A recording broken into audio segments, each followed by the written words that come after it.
Mask ഒക്കെ ഇട്ടിട്ടാണ് രാത്രിയിൽ നിൽക്കണേ. രാവിലെ പോകുമ്പോൾ ഒരു കണ്ണടയും കൂടി എടുത്ത് ഫിറ്റ് ചെയ്യും. അപ്പൊ പിന്നെ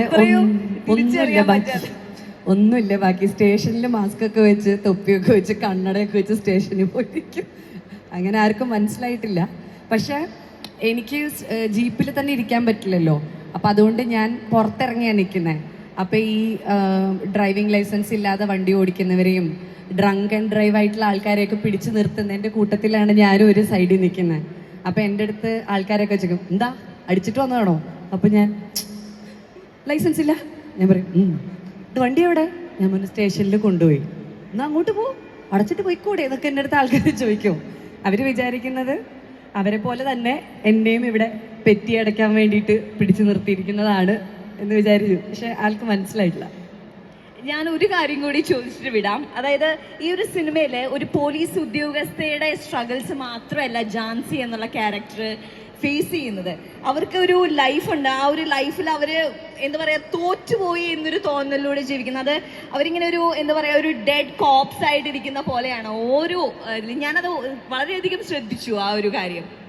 സോ അങ്ങനെ ഒരു ക്യാരക്ടർ ചെയ്തപ്പോൾ എന്ത് തോന്നി? അതായത് ഒരു പോലീസ് ഉദ്യോഗസ്ഥ ലൈഫ് എല്ലാവർക്കും ക്ലിയർ ആയിട്ട് അവരുടെ ഫാമിലി മെമ്പേഴ്സിനെ അല്ലാതെ ചിലപ്പോൾ അറിയണം എന്നില്ല അല്ലേ? അത് ആ ഒരു ക്യാരക്ടർ അവരുടെ ഒരു ഫാമിലി അല്ലെങ്കിൽ അവരുടെ പേഴ്സണൽ ജാൻസി എന്ന ആ ഒരു ക്യാരക്ടറിനെ പറ്റി പറയാൻ എന്താ ഉള്ളത്? നമ്മളെല്ലാവരും അങ്ങനെയാണല്ലോ.